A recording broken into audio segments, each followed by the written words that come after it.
belle gueule. À cause de son physique, les gens n'imaginent pas qu'il puisse être quelqu'un de profond, alors que si. Dès sa première apparition dans un film, Brad met le feu à l'écran. Dans Thelma et Louise, il enlève sa chemise et c'est une star. Mais contrairement aux vedettes du passé, il rejette l'étiquette de jeune premier. Ça le mettait mal à l'aise d'être vendu comme un objet sexuel. Recevoir le titre de l'homme le plus sexy du monde n'a rien arrangé. C'est comme l'Oscar, ça leur met la pression. Je veux dire, on ne les prend pas au sérieux. Comme pour faire oublier son visage d'ange, ce natif du Sud bâtit sa carrière en prenant de gros risques dans des rôles de composition. Il est toujours prêt à se lancer dans l'inconnu, sans jamais ternir son image. Il est attiré par les projets audacieux qui peuvent toucher le public. Brad navigue sans problème entre les petits films originaux et les blockbusters. Brad Pitt s'investit dans des projets intéressants, parce qu'il a généralement une bonne idée de ce qu'il faut faire pour réussir un film. Il a aussi acquis ce dont rêvent tous les acteurs, l'immunité au box-office. Même quand ces films ne marchent pas aux États-Unis, ils font de très bons scores à l'étranger. Voici Brad Pitt dans Hollywood, mode d'emploi.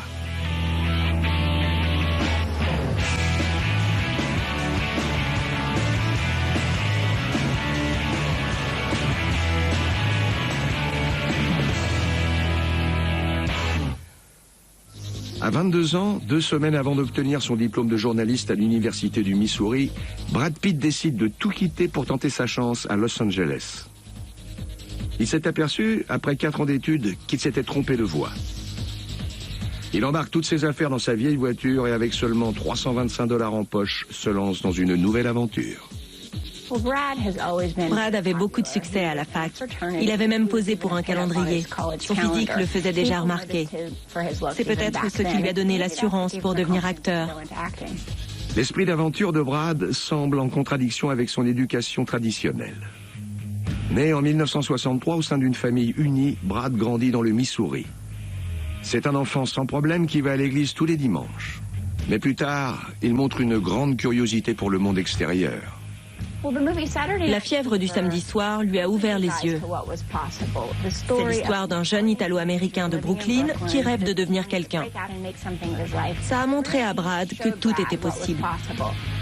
Et pourquoi, à 2 semaines du diplôme, Brad dit au revoir à sa famille et à ses amis pour se rendre à Hollywood. À Los Angeles, il s'inscrit dans des cours de comédie et il prend tous les petits boulots qu'il trouve, de chauffeur de stripteaseuse à livreur de frigo. Son premier contrat en tant qu'acteur consiste à se déguiser en poulet géant. En 1987, il décroche un rôle récurrent dans le soap mythique Dallas. Il fait ensuite des apparitions dans d'autres séries et quelques films sans intérêt. Mais en 1990, il se bat pour jouer dans un film bien plus mémorable, les aventures tragiques de 2 copines appelées Thelma et Louise. Brad ne reste à l'écran que pendant 15 minutes, mais il marque les esprits. 1 an plus tard, Brad passe une audition pour un grand rôle dans un film réalisé par Robert Redford. La rencontre ne se passe pas bien, mais Redford aime son style instinctif et décide de lui donner sa chance. Tourner dans un film de Robert Redford, c'est déjà une grosse pression. Mais quand on interprète en plus le personnage principal de l'histoire, c'est énorme. C'était un test pour Brad Pitt.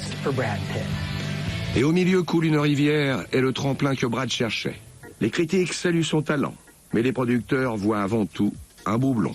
Il a été bombardé de propositions de rôles qui exploitaient son physique, genre le grand romantique ou le héros qui sauve le monde. Mais il avait autre chose en tête. Pour casser son image de joli garçon, Brad accepte le rôle principal de California, celui d'un tueur en série crasseux. California a été important dans ma carrière. Je me suis rendu compte que j'étais pas obligé d'accepter les scénarios conventionnels qu'on m'envoyait. Brad choisit ensuite un rôle dans lequel il peut mordre à pleines dents. Le projet est inspiré d'un roman d'Anne Rice. Brad partage l'affiche avec une autre star de l'écran, Tom Cruise. Entretien avec un vampire engrange 100 millions de dollars au box-office. Ayant étanché sa soif de films de genre, Brad se tourne ensuite vers un drame familial, Légende d'automne. Pour la 2e fois de sa carrière, on ne parle plus que de son physique. En 1995, le magazine People le déclare l'homme le plus sexy du monde.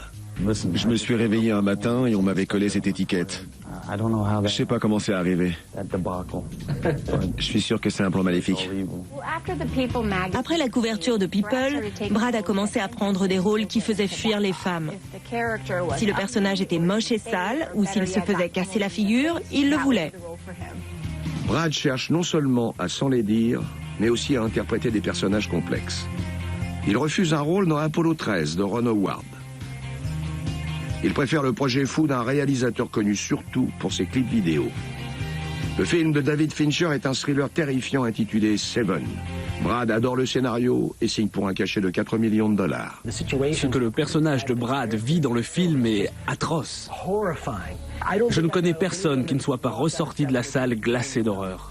Seven est l'occasion pour Brad de faire preuve du jeu instinctif que Robert Redford a admiré des années auparavant. On voit toute une palette d'émotions passer sur le visage de Brad quand il est dans la peau de son personnage. On ne peut pas écrire ça dans un scénario, c'est viscéral et c'est extraordinaire. Sorti à l'automne 1995 aux États-Unis, le film rapporte plus de 100 millions de dollars. En prenant le risque de tourner avec un réalisateur novice, Brad a eu du nez. Mais il est bientôt confronté au revers de la médaille. Sa vie privée ne lui appartient plus. Les médias s'arrachent les photos de Gwyneth et lui. Brad essaie de détourner l'attention de sa vie privée en se concentrant sur son travail. Il aurait pu continuer sa carrière avec des comédies romantiques à l'eau de rose, mais il a choisi l'armée des 12 singes. Je crois que la perspective de travailler avec Terry Gilliam et Bruce Willis, et aussi la possibilité d'être vraiment hideux, lui ont plu dans ce projet. Pour ce film, Brad est nommé à l'Oscar du meilleur second rôle masculin, ce qui lui permet d'être encore plus difficile dans ses choix.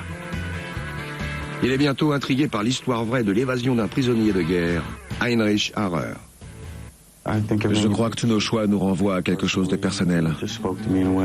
Je me sentais proche du personnage. J'aimais son évolution et je sais ce que c'est de faire des erreurs dans la vie. 7 ans au Tibet est un échec aux États-Unis, mais Brad suffit à en faire un succès à l'étranger. Il est très populaire en Asie, en particulier au Japon, mais aussi en Amérique latine. Même quand ses films ne marchent pas chez lui, il rencontre le succès à l'étranger. En juin 1997, Brad et Gwyneth se séparent après 6 mois de fiançailles. Mais bientôt, l'agent de Brad lui présente une jeune actrice de 28 ans, Jennifer Aniston. Elle a un côté nature, accessible et simple, qui a tout de suite plu à Brad.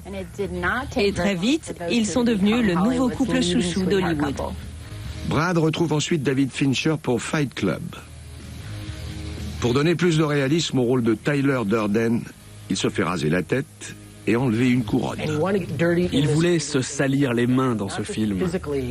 Encore une fois, il s'est enlaidi, comme il le fait dans beaucoup de ses films, pour masquer le fait qu'il est super beau. Mais là, en plus, il tabassait des mecs. Brad continue de préférer des personnages atypiques. Après avoir vu Arnaque, Crime et Botanique, il demande au réalisateur Guy Ritchie de l'embaucher pour le rôle d'un gitan irlandais dans son film suivant, Snatch. Ritchie le laisse libre dans son interprétation. Snatch est un film de gangster anglais très drôle. C'est Brad qui a décidé que son personnage serait complètement incompréhensible. L'année suivante, Brad s'essaie à la comédie décalée dans Le Mexicain. Dans Spy Game, jeu d'espion, il est au second plan derrière Robert Redford. Le film lui fait découvrir le monde fascinant de la CIA. Brad est ensuite l'une des vedettes de Ocean's 11, de Steven Soderbergh. La distribution éblouissante compte aussi, entre autres, Julia Roberts et George Clooney. Et le résultat est magique. C'était un film de gangster très sympa. Et il a rapporté plus de 183 millions de dollars. C'était bien fait, bien écrit, et aucune des stars n'écrasait les autres. C'est pour ça qu'ils en ont fait une trilogie. Brad fait désormais partie du gratin d'Hollywood. Il ne tourne plus pendant 2 ans pour se concentrer sur la maison de production qu'il a montée avec sa femme, Jennifer Aniston, et sur sa passion pour l'architecture. Ce n'est pas sans hésitation qu'il accepte en 2002 d'incarner le demi-dieu Achille dans la superproduction 3. Ça a été une décision difficile. Au début, il trouvait que ça ressemblait au personnage de beau gosse qu'on lui offrait depuis le début de sa carrière. Mais il s'est dit qu'il avait fait suffisamment de choix atypiques et qu'il était temps d'essayer quelque chose de nouveau. Alors il a signé. Brad a eu raison de miser sur le péplum à ce stade de sa carrière. Il enchaîne directement avec la suite de Ocean's 11. Sur le plateau, George Clooney et lui mettent l'ambiance. Ocean's 12, sorti en décembre 2004, est un énorme succès. Désormais payé 20 millions de dollars par film, Brad devient Mr. Smith pour la comédie noire Mr. and Mrs. Smith devant la caméra de Doug Liman. Il y retrouve un autre sexe symbole, Angelina Jolie. À l'écran, le duo formé par Brad et Angelina est électrique. On raconte que ce n'est pas seulement de la comédie. Brad nie fermement avoir trompé sa femme avec Angelina pendant son mariage avec Jennifer. Le couple surnommé Brangelina fait la une des magazines. Brad accepte alors un nouveau rôle, celui de père. Il adopte les 2 enfants d'Angelina. Puis en mai 2006, les heureux parents annoncent la naissance de leur fille, Shiloh. C'est sublime, ça change complètement notre vision de la vie. Ils sont devenus très connus pour leur travail humanitaire dans les pays du tiers-monde. Brad se dit que si les photographes le suivent partout, autant qu'il les emmène dans des régions du monde qui ont besoin d'aide. Brad se sert aussi de sa notoriété pour attirer l'attention sur son dernier film, le drame Babel. Le rôle d'un père de famille américain perdu dans un pays étranger correspond à ses préoccupations. On vit à une époque de grands conflits, où les peuples se comprennent de moins en moins, alors que la mondialisation les rapproche de plus en plus. Ce film souligne nos ressemblances, ce qui est très positif. Il nous rappelle aussi que souvent ce sont les enfants qui sont victimes des malentendus entre nous. Babel est couronné par 7 nominations aux Oscars. Mais beaucoup s'étonnent que Brad ne soit pas cité. Après le tournage de Ocean's 13, Brad interprète une légende du Far West dans L'assassinat de Jesse James par le lâche Robert Ford. Dans une profession où la beauté passe avant tout, Brad Pitt a réussi à s'imposer comme un acteur à prendre au sérieux. Maintenant qu'il n'a plus besoin de faire ses preuves, il peut se consacrer à ses autres passions. La famille, l'humanitaire et bien sûr, l'architecture. Mais pour autant, il ne compte pas abandonner le cinéma. Il est intelligent. Il sait qu'il ne pourra peut-être pas éternellement être devant la caméra. Mais il adore les films. Il continuera d'en faire. Je le vois bien avoir une carrière à la Clint Eastwood. Malgré tout, il a gardé en lui le petit garçon curieux du Missouri. Il reste proche de sa famille et est encore émerveillé de ce qui lui arrive. C'est génial, j'ai beaucoup de chance d'être encore là. Je m'en rends compte, croyez-moi.